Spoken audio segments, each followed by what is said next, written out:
Hi, I'm Bob Egeland with Masterfit Enterprises. I'm one of the senior instructors with Masterfit University. I also am the owner of Boulder Orthotics at Neptune Mountaineering. Today I'm going to talk a little bit about the alpine touring boots. This is becoming a very popular category in skiing, and there is a lot of differences between all of the boots.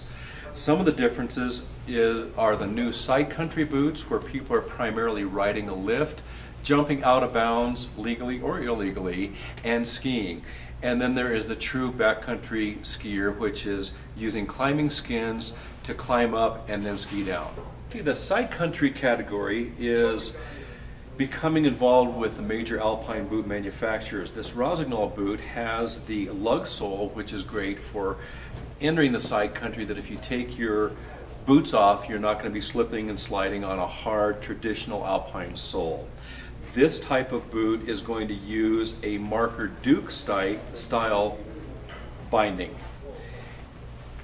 Getting the Technica Cochise, very similar with the interchangeable lug sole, but this also uses the Dynafit Tech fittings, so we can use a true alpine touring binding for both climbing and for descending.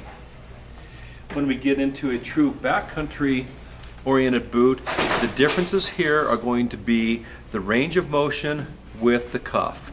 A true backcountry boot will have 20 degrees forward and 20 degrees backward flex. The side country boots are going to be a little bit more limited because they're primarily oriented for the downhill run. One of the big differences with a alpine manufactured side country boot is, first of all, the weight. These have the beef and the power for downhill turning. The limitations are going to be that it's heavy for going uphill. The weight of a alpine touring boot is considerably lighter. For fitting a backcountry alpine touring boot, or a telemark boot for that matter, toe room is the key. Because we have different positions, uphill we're going to be using our buckles a little bit more relaxed, downhill we're going to be cranking it down. We need to make sure that the foot has enough toe room that we're not banging the end of the boot for purple toenails. We want people to go to the backcountry with 10 toes and to come home with 10 toes. One of the important things in fitting an alpine touring boot is the proper shell size.